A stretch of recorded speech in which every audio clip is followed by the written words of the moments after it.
welcome and thank you for choosing Luntha TV. I'm Kathy Matura, bringing you the news at this hour live from the Bishop Nevi Media Center here in Lilongwe. As the Catholic Church prepares to celebrate the solemnity of Pentecost this Sunday, we are reminded of the Holy Spirit's gifts of wisdom, unity, courage, and renewal, gifts that continue to offer hope to the faithful and to our nation. In the Vatican News Report, we look at the Pope Leo XIV this call for dialogues in solidarity and peace through diplomacy rooted in the common good. In our special report, Emmanuel Chiwocha reflects on the enduring legacy of Malawi's founding president, Dr. Hastings Kamuzubanda, and the lessons his leadership continues to raise for Malawi today. Stay locked on for these and other stories.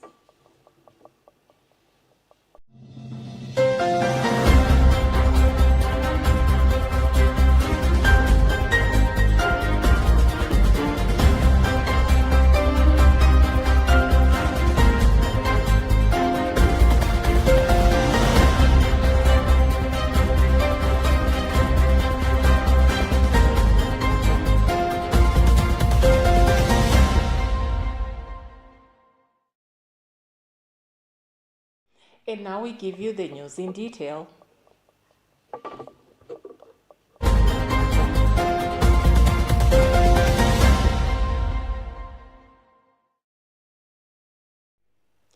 Starting with news from the Vatican, Pope Leo XIV has called on new non-resident ambassadors accredited to the Holy See to strengthen dialogue, deepen mutual understanding, and contribute to the greatly needed peace in the world through diplomacy rooted in solidarity and the common good.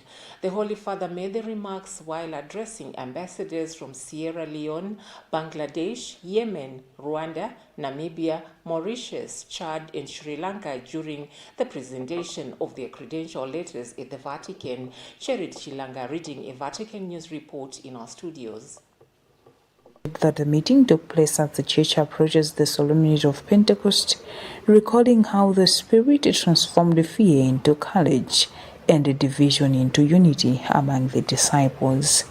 Pope Leo XIV expressed his hope that the same spirit of unity may inspire the work of diplomats through openness, mutual respect, and a shared sense of responsibility among nations.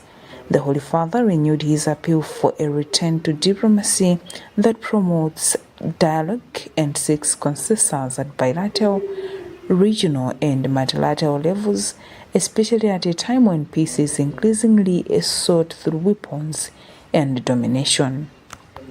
The Pope thanked the ambassadors for their service, describing their mission as a valuable bridge of trust and cooperation between their countries and the Holy See.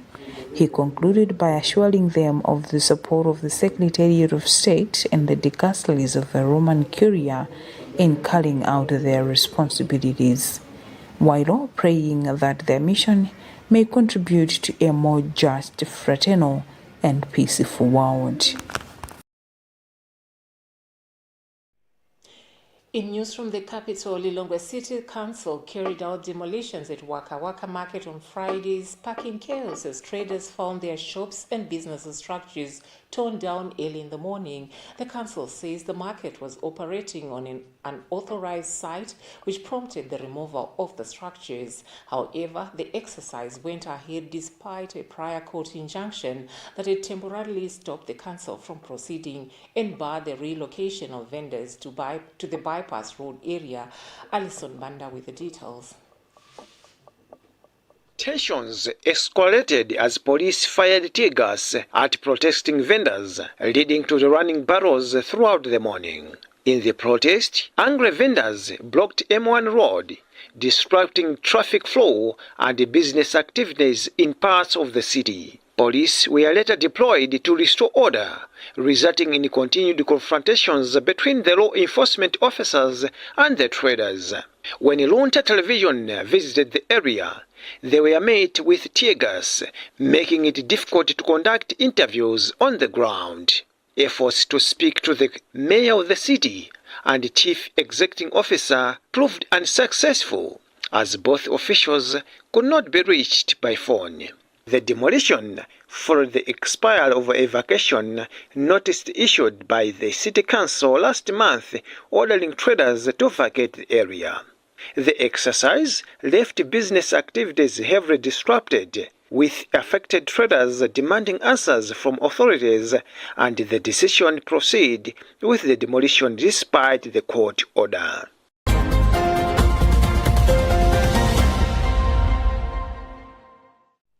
The Physicians Association Union of Malawi Pauma has raised concern over the country's worsening shortage of health workers, warning that the crisis is placing immense pressure on healthcare delivery and compromising the quality of services in public health facilities. Pauma President Solomon Chomba made the remarks in response to a World Health Organization workforce report, which highlights persistent shortages in the country's health sector. More in this report by Gift Kalonga. Chomba said the findings on the country's health workforce shortage are not surprising, noting that healthcare workers are already operating under severe pressure in public health facilities across Malawi. He further said health workers are working beyond the hours prescribed by labor laws due to chronic staffing shortages, a situation he described as long-standing and critical. These findings to us are not new, because these are what I think on the ground, the things that I think we're witnessing each and every day. If you go through the corridors of health facilities in this country, most people are talking about public health facilities, you see how stretched our health workforce, our health workers are in terms of work coverage. Health expert George Jobe said stakeholders have been calling for increased recruitment of qualified personnel, including those who remain unemployed, noting that despite recent hiring efforts, vacancy rates remain higher. The report by the World Health Organization is the true reflection of indeed what we have been discussing as a nation and what is on the ground. This is why, as the Malawi Health Equity Network, we have even been advocating for recruitment of almost everyone who has been trained, because we have many who have been trained, are qualified, but have not been recruited yet. The WHO State of the Healthy Workforce in Africa 2026 report shows that Malawi is facing a severe shortage of health workers, with one worker serving about 1,495 people instead of the recommended 204 people. The country ranks 60th among African nations, with fewer than 10 health workers per 10,000 people, with major gaps in doctors, nurses, midwives, dentists, and laboratory staff, which is affecting healthcare delivery nationwide. For Luntha News in Lilongwe, this is Gift Kalonga.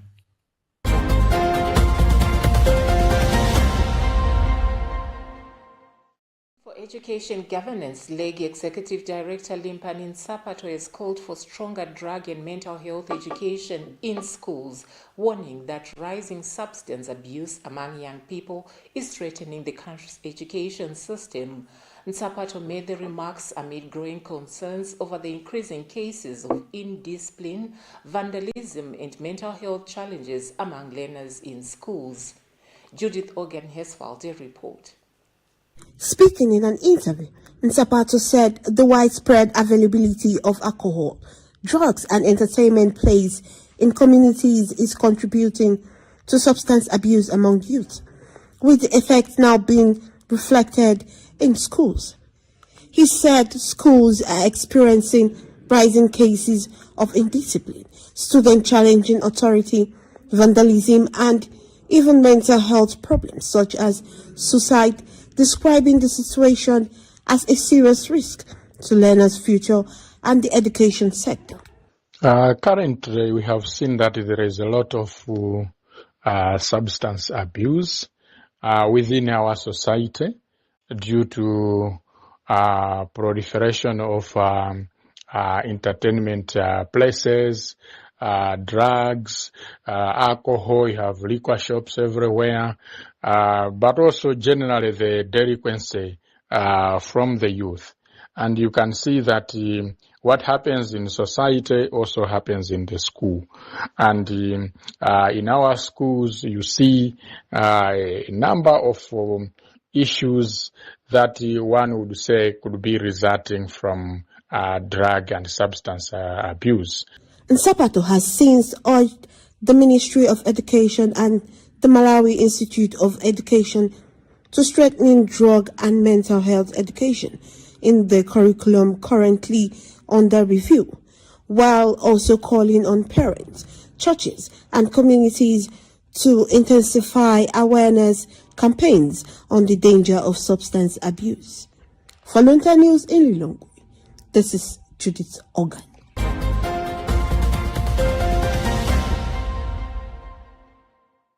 You're watching news live on Luntha TV. We take a commercial break. Stay with us.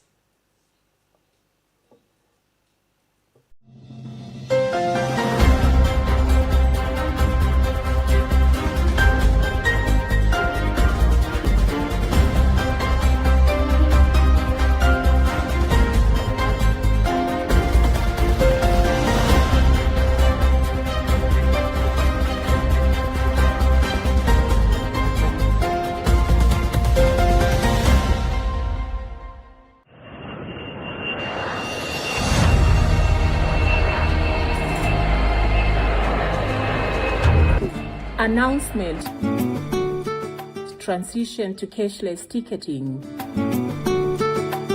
Malawi Airlines would like to inform all valued customers that effective 1st May, all ticket purchases will be conducted exclusively through cashless transactions. As part of this transition, payment will be accepted via bank transfers and POS machines for various banks available at our offices. This measure is designed to streamline our processes, reduce transaction times, and ensure a safer, more secure way of completing bookings. Cashless ticketing will complement our existing online booking platforms, our website, and our mobile application, while aligning with global aviation practices that embrace digital payment solutions. We encourage all customers to prepare for this change by making use of the available electronic payment facilities. Our sales and airport staff will be available to guide and assist customers during this transition. For further assistance, please contact our customer service team via customerrelations@malawianairlines.com or call our support line. We remain committed to serving you with dignity, efficiency, and care as we embrace this new chapter. This announcement is brought to you by Malawi Airlines Management. Malawi Airlines, from the warm heart of Africa.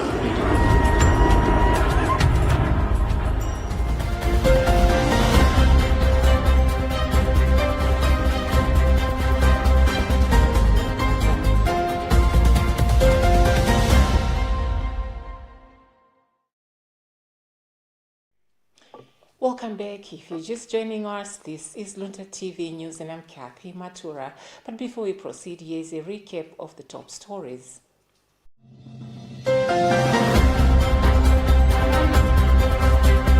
Pope Leo XIV urges new ambassadors to contribute to greatly needed peace. Waka Waka Market in chaos as City Council demolishes structures despite court injunction. Pauma raises alarm over severe shortage of health workers in Malawi. Center for Democracy and Economic Development Initiatives calls for revocation of foreign mining licenses, urges vigilance on illegal miners. In our exclusive report this week, Emmanuel Chiwocha reflects on Dr. Hastings Kamuzubanda's role in shaping modern Malawi and examines the enduring impact of his legacy.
Moving on, the Center for Democracy and Economic Development Initiative, CDED, has renewed its call for government to revoke mining licenses issued to foreign nationals, as well as those exceeding 3 years, stressing the need to protect Malawi's mineral wealth for the benefit of its citizens.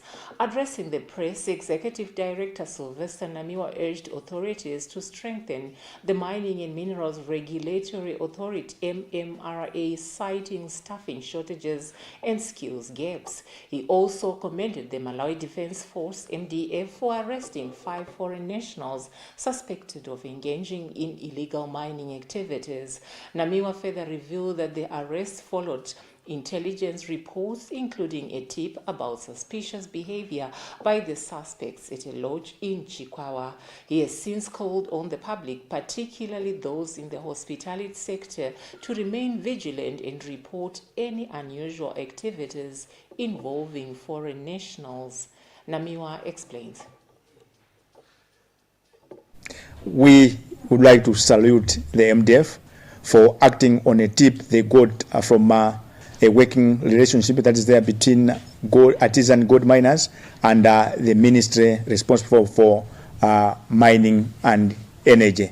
In the same vein, we are challenging Malawians to double their vigilance in safeguarding our mineral wealth for our present and future use.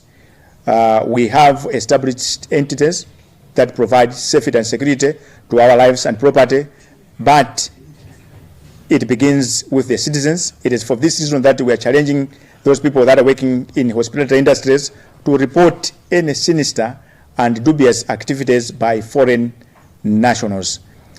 Secondly, we are urging government to capacitate the Minerals and Mining Authority, because details have emerged that most of the positions are vacant and others are filled on secondment.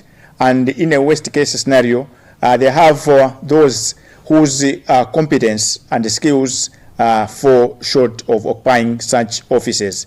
Nonetheless, the root cause of all these problems emanate from a law that does give power to the foreign nationals to do as it pleases with our own minerals. We need to a complete overhaul of this Mining and Minerals Act of 2023.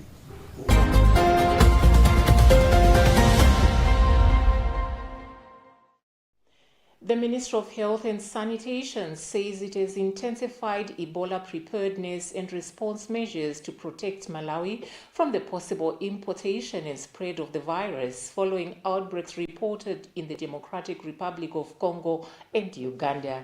In a statement released on Thursday and signed by the Secretary for Health and Sanitation, Dr. Dan Namarika, the ministry assured the public that Malawi has not recorded any confirmed Ebola cases. It further said government has strengthened surveillance systems, intensified screening at airports and border posts, and activated other preventive measures. Constance Kamtemeni gives us a report.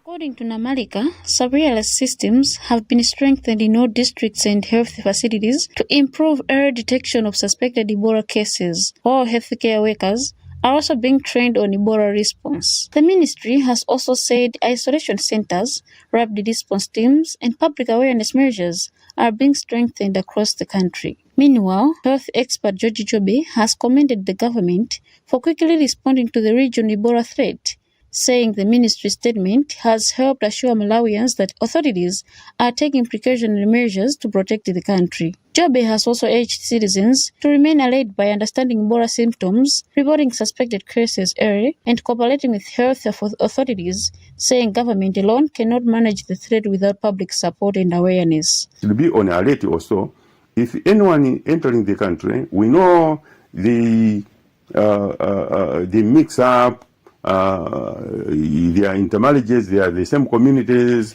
but if they see someone with these symptoms, they should report that person as well. The ministry has therefore urged the public to observe preventive measures and report suspected Ebola symptoms through health facilities or the toll-free number 929.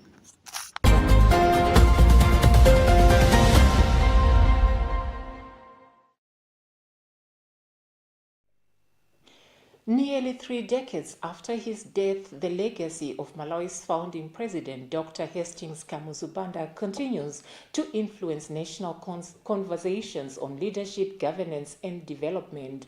While some remember him as a visionary who laid the foundation for Malawi's independence and growth, others remain critical of his authoritarian rule. During his 30 years in power, the country saw significant progress in key sectors such as infrastructure, agriculture, education, and health, with many recalling the period as one defined by discipline and strong public systems. Today, as Malawi grapples with ongoing economic and governance challenges, comparisons with the Kamuzu era persist, raising questions about the lessons that can be drawn from his leadership. In our exclusive report this week, Emmanuel Chiwocha reflects on Dr. Banda's role in shaping modern Malawi and examines the enduring impact of his legacy. Governance expert Dr. Chaima described Hastings Kamuzu Banda as a visionary leader who desired development and progress for Malawians despite concerns over human rights abuses during his rule. Chaima says Dr. Banda laid a strong foundation in sectors such as education, agriculture, and public administration. According to him, the education system during Kamuzu era was well structured, while in agriculture, the government encouraged citizens to produce enough food for both consumption and commercial purposes.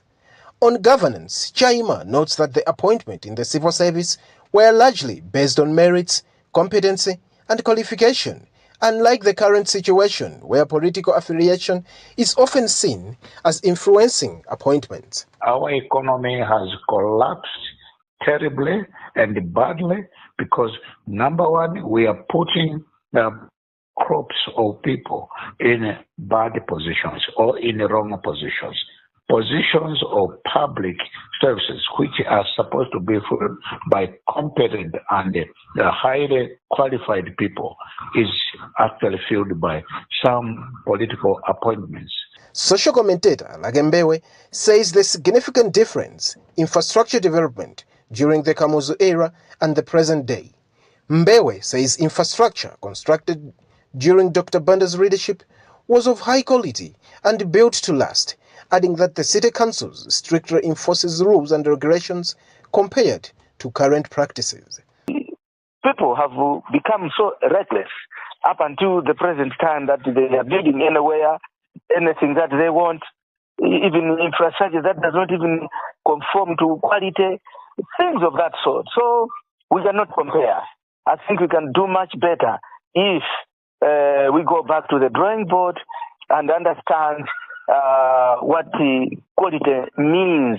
Health expert George Jobe says the Kamuzu Banda administration made significant investment in health sector through construction of central hospitals, availability of drugs, ambulances, and proper meal for patients. However, Jobe notes that despite the structured healthcare system at a time, vaccines were not widely available, leading to loss of many lives from preventable diseases. He says the current era has brought positive developments such as improved access to healthcare services, expanded vaccination program, and an increase in the number of people studying nursing and other medical professions, although challenges in service delivery remains. An indication that during the era of Kamuzu, health facilities were not adequate. We had a few of them because many have been constructed over time. How many healthcare workers have been recruited? It means that much as also the era, the president intended to achieve more, to have the best, but the staffing was low, and the early doctors up to the 1990s were trained outside the country, like Australia, the UK. So even training institutions were not as adequate or in large numbers as they are now. There were some shortcomings. Agriculture expert Hole Sepidi says Dr. Banda understood the importance of agriculture in sustaining Malawi's economy and livelihoods. Pili says the former president encouraged citizens to actively engage in farming, introduced Adimak Depot, and Agriculture Development Divisions, ADDs, and promote cattle farming across the country.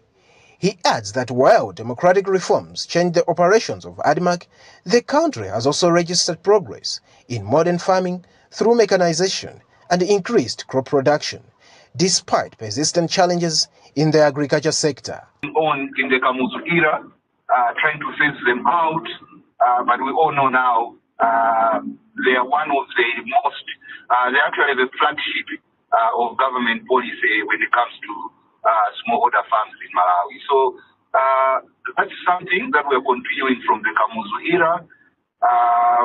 From where he left us, we've made significant strides.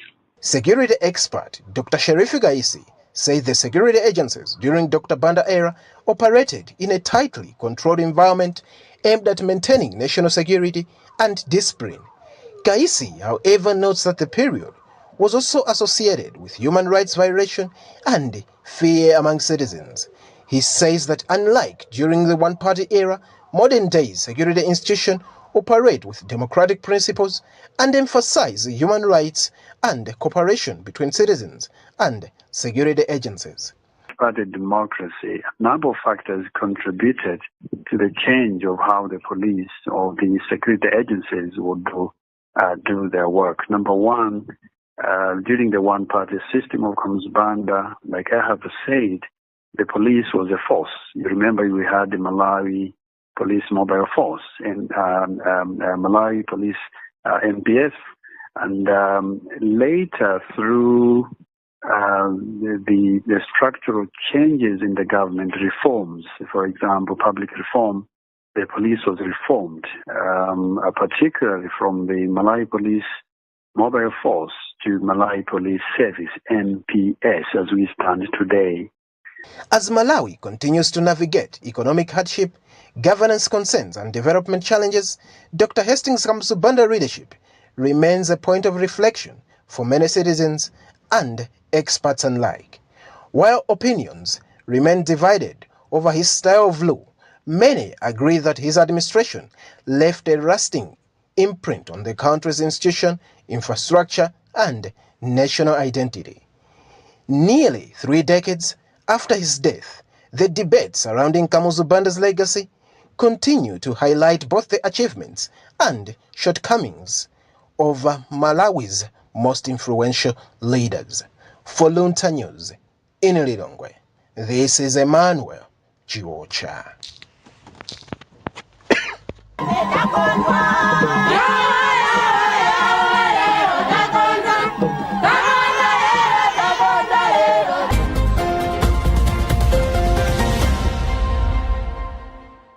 That special report on the enduring legacy of Malawi's founding president, Dr. Hastings Kamuzubanda, brings us to the weather report with Tapiwa Kupakumutu.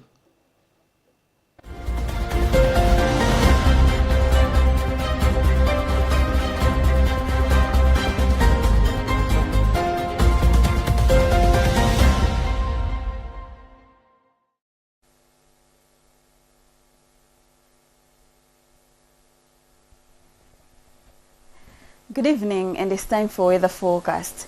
We are currently expecting mostly cloudy conditions to persist over the southern part of the country as well as some areas along the lake shore, but we should expect windy conditions, isolated rain showers, cool temperatures as well as foggy conditions to persist across the country.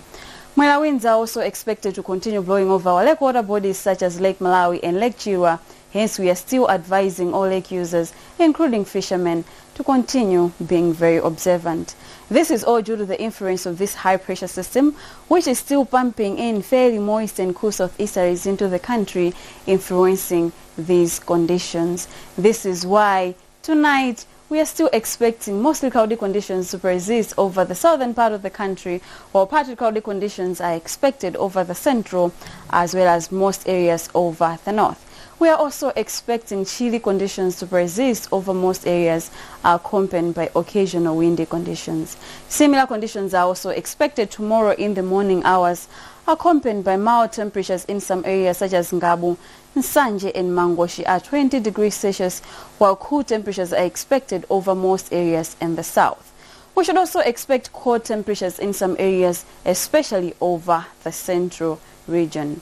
Looking into the afternoon hours of tomorrow, we should expect mostly cloudy conditions to persist over the southern part of the country and then spreading to the central part of the country, while partly cloudy conditions are expected over the north. We are also expecting occasional windy conditions to persist over most areas.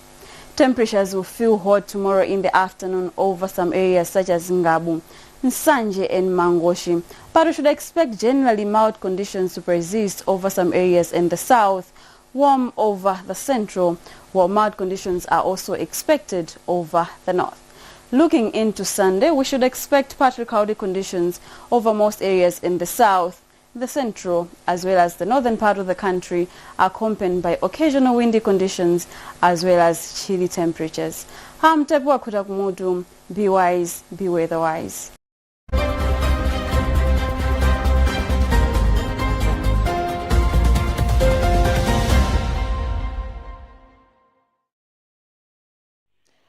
Tapiwa Kutakumutu with the weather forecast, marking the end of this bulletin. But before I go, here are the recap of the top stories.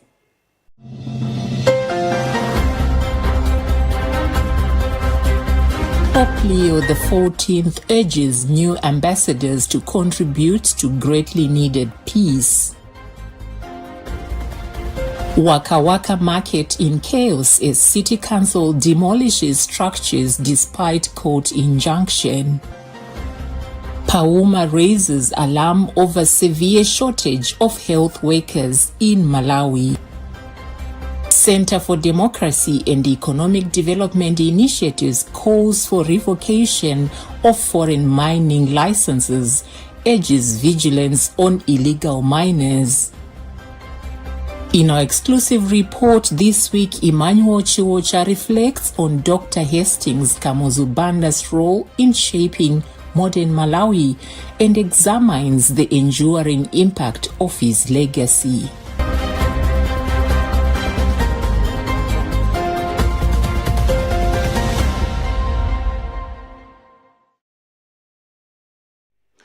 We have come to the end of the bulletin at this hour as we approach Pentecost Sunday. May this sacred solemnity renew our faith, strengthen our families, and inspire peace, wisdom, and hope in our communities and across Malawi. From all of us here at Luntha Television, once again, thank you for watching. Remember to be a brother's keeper, and may God bless Malawi. I'm Kathy Matura. Goodbye for now.